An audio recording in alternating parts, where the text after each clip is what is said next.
If you've spent any time looking at used luxury cars, chances are Lexus keeps coming up. Not because it's flashy, not because it's exciting, but because year after year, it earns a reputation for doing something many luxury brands struggle with: aging well. In today's used car market, where prices are high and good examples are harder to find, knowing which Lexus models are generally worth considering and which ones deserve extra caution can make a meaningful difference. This isn't about hype or brand loyalty, it's about understanding how these cars age in the real world. Let's take a closer look at used Lexus models that have built a strong reputation over time, as well as those that may require a more careful approach before buying. If long-term reliability, comfort, and peace of mind matter to you, this is a conversation worth having.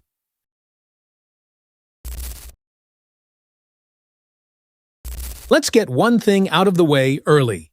Because this phrase gets thrown around a lot, Lexus is often called a glorified Toyota. And honestly, in the best possible way, in the American market, that description isn't an insult. It's the reason Lexus exists in the first place. Toyota built its reputation on reliability.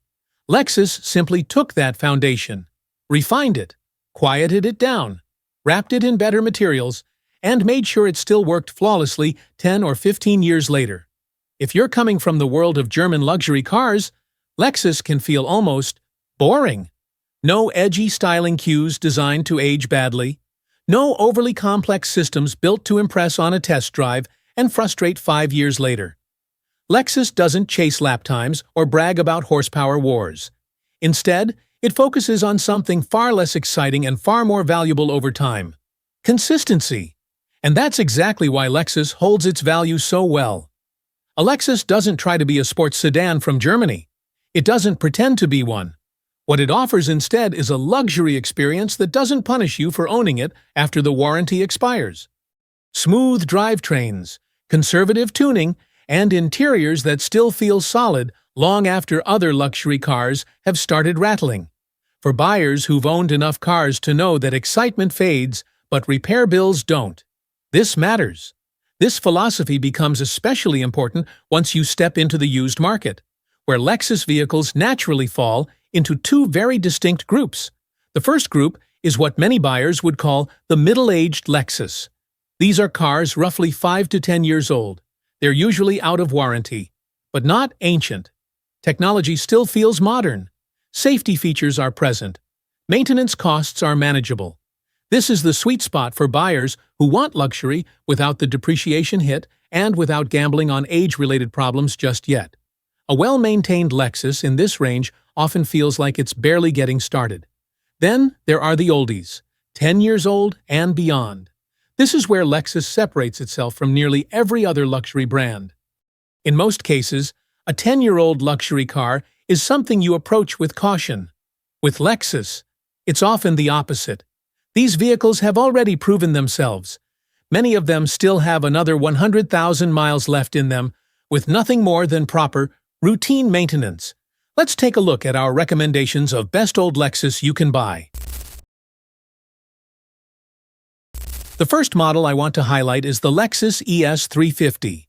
When Lexus transitioned the ES from the 330 to the 350, the platform actually changed from being based on the Camry to being based on the Avalon. If you've seen my previous video on the best Toyotas to buy, you know the Avalon is king when it comes to reliability.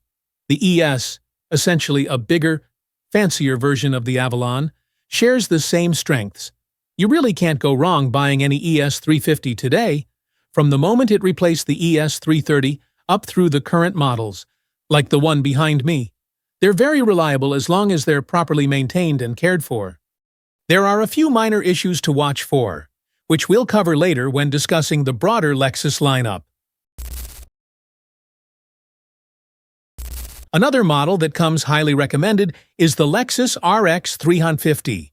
Now, let's clarify something about the RX 350 because there are a few model years you might want to avoid, and I'll explain why. The RX 350 was introduced in 2007, replacing the RX 330. And it came with a new 3.5L V6 engine. However, The first few years, 2007, 2008, and 2009, were part of the previous generation, and those early models were notorious for a few issues, particularly leaks in the power steering system and some radiator problems. If you're looking to buy an RX 350 today, I would recommend focusing on 2010 and newer. That's when the new generation started, and the power steering system became electric, eliminating those pesky leaks from the rack and pinion and associated hoses. Many improvements were made that took an already reliable SUV and raised it to a true Lexus-level vehicle. Of course, RX 350s are heavier than the ES 350, so maintenance costs will be slightly higher. Tires are more expensive, and brakes may wear faster, but overall, it's an excellent purchase, one that, if well maintained, can easily provide another 100,000 miles of reliable driving. Next, there's the Lexus IS. It's a great car, though a bit on the smaller side and slightly less comfortable if you're tall and need extra space. However, the IS 350 is an excellent vehicle overall. Maintenance and ownership costs are a bit higher than the RX 350 or ES 350, mainly due to its layout. Tires and brakes are slightly more expensive, but with proper care, it's very reliable. The same goes for the GS. You really can't go wrong with a GS 350. Emphasis on the 350. The GS lineup also includes a hybrid variant, the GS 450h. While it's a fine car, I wouldn't make it my first choice today. The older Lexus hybrids were somewhat experimental, and that technology didn't continue in the same way, so they may not be the most practical pick.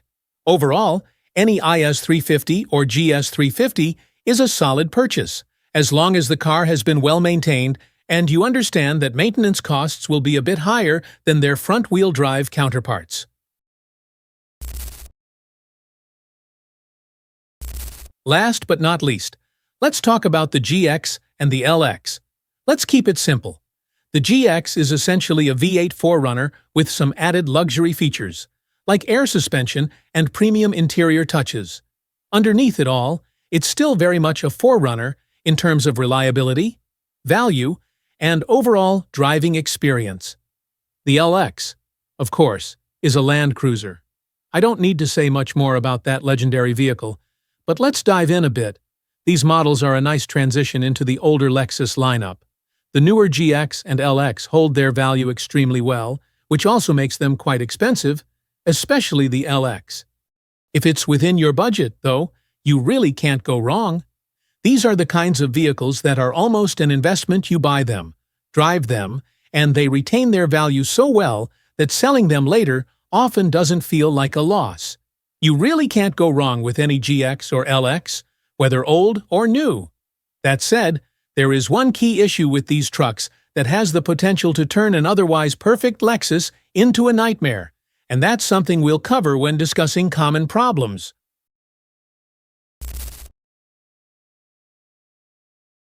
One more thing before we move on to the baddies of the lineup. Let's transition to the best older Lexus models to buy. When it comes to the classics, we can't start without mentioning the legend that laid the foundation for Lexus, the LS. You'll notice we haven't mentioned the LS 460 yet. We'll get to that a bit later.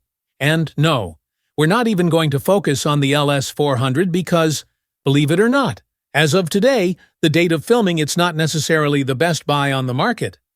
The real star of the older models is the LS 430. We won't call it an oldie, because this car is timeless. It just keeps going.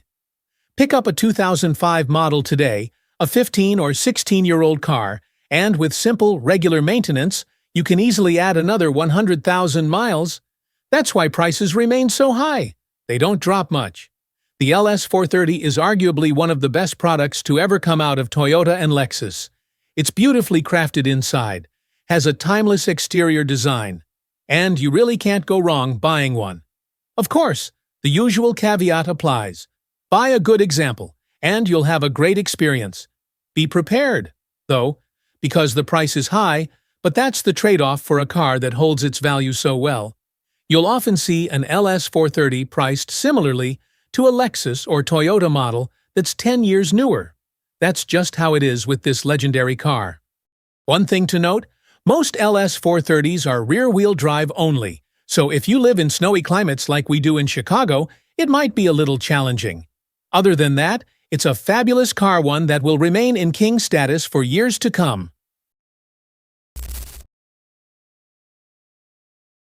Another classic that's truly excellent is the Lexus ES300 and ES330.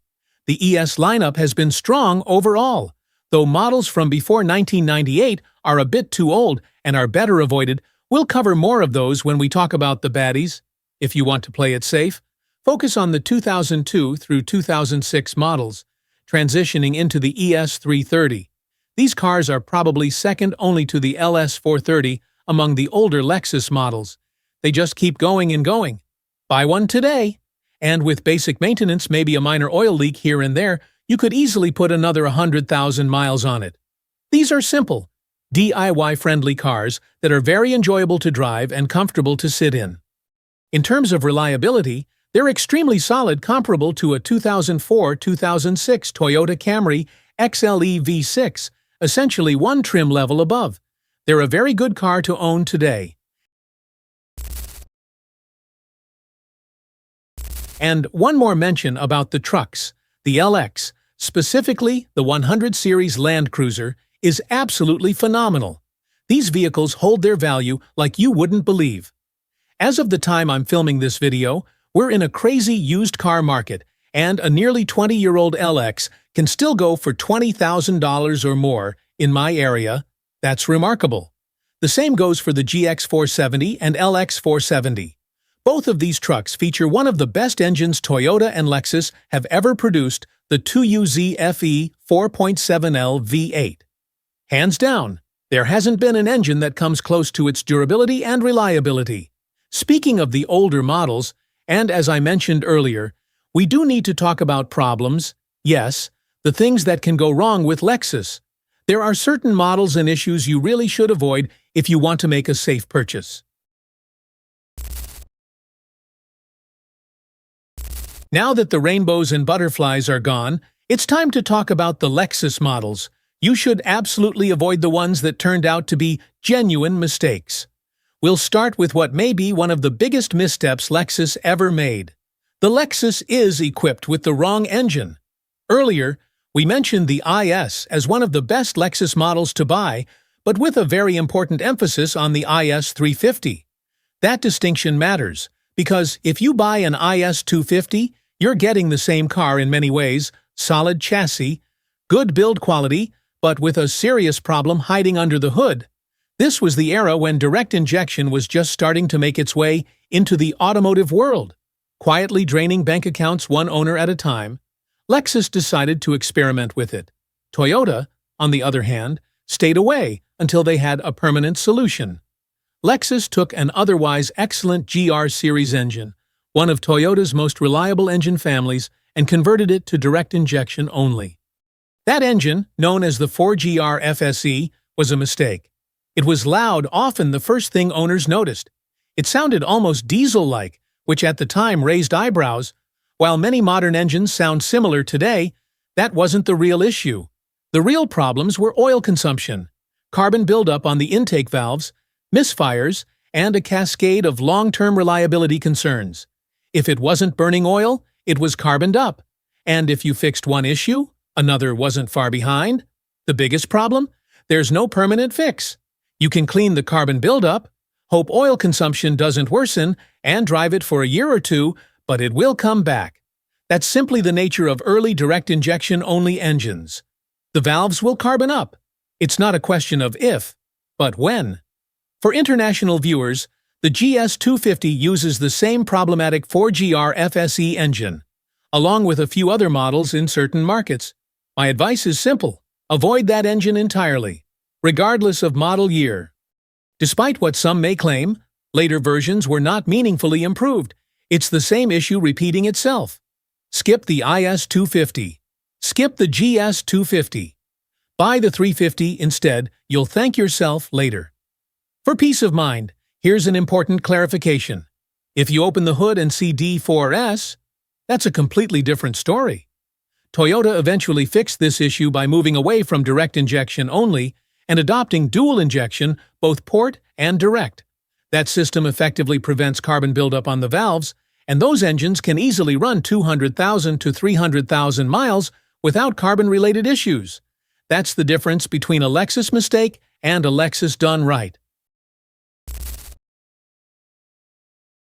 For decades, Lexus has built a reputation that borders on myth in the American car market. Smooth engines that seem to run forever. Transmissions that just quietly do their job.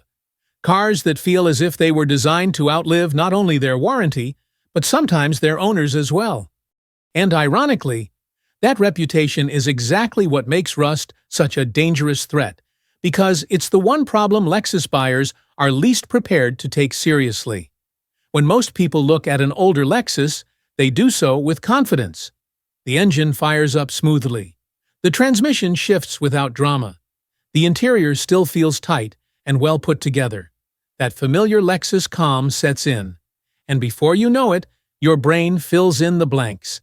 If it drives this well, surely everything underneath must be just as solid. That assumption is where things quietly begin to unravel. Unlike engine or transmission problems, which tend to announce themselves loudly and early, structural rust works in silence. It doesn't throw warning lights. It doesn't change how the car drives, at least not at first. It simply progresses, slowly and steadily, until one day you realize that what you thought was a safe, reliable investment has turned into a long-term financial drain.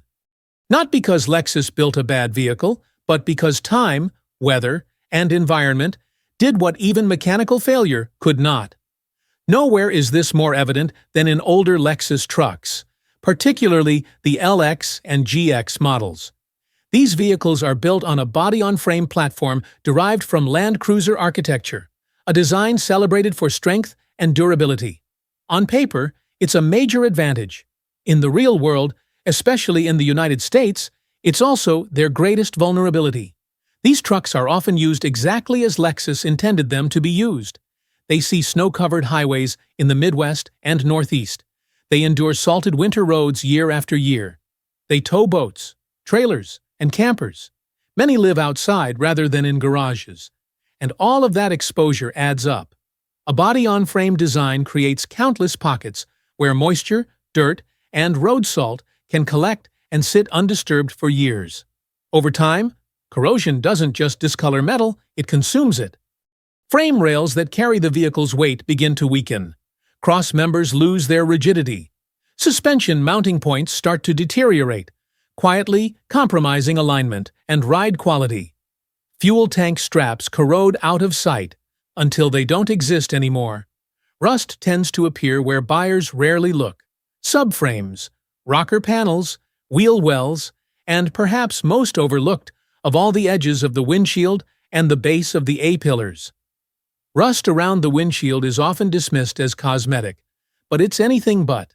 It allows water into the cabin, creates persistent moisture issues, and weakens structural integrity in an accident. It's one of those problems that seems harmless right up until the moment it isn't. Buying a used Lexus the right way requires discipline. The car must be lifted. The frame must be inspected with a strong light. Snowbelt vehicles deserve extra scrutiny, especially if there's no clear evidence of rust prevention. Fresh undercoating should raise questions, not confidence. And if you see flaking metal, thick scale, or perforation, the decision should be immediate. Walk away. Don't negotiate. Don't rationalize. There will always be another Lexus. At the end of the day, Lexus should be bought for what it does best: long-term reliability, quiet, comfortable driving, low-stress ownership. It was never meant to be edgy or exciting, and chasing performance from a Lexus is usually the first step toward disappointment. There is also no such thing as an immortal Lexus. Oil changes matter. Transmission service matters. Cooling systems, suspension, and brakes all matter. These are the factors that determine whether a car reaches $200,000 or 300,000 miles, not the badge alone. Mileage matters less than underbody condition. Maintenance records matter more than shiny paint, and especially with SUVs and trucks, frame condition matters more than anything else. At the end of the day, buying a used Lexus isn't about chasing trends or finding the most exciting car on the lot. It's about making a decision that still feels right years from now. Some Lexus models quietly reward you with long-term comfort, reliability, and value. Others look just as appealing on the surface, but come with compromises that only show up over time. Of course, every used car has its own story. Maintenance history, climate, and how the vehicle was treated often matter just as much as the model itself. What's been shared here isn't meant to be a final verdict, but a framework to help you think more clearly before making a decision. Now, we'd really like to hear from you. Have you owned a Lexus that exceeded your expectations or one that taught you a hard lesson? Which models would you personally recommend, and which would you approach more carefully today? Share your experience in the comments below.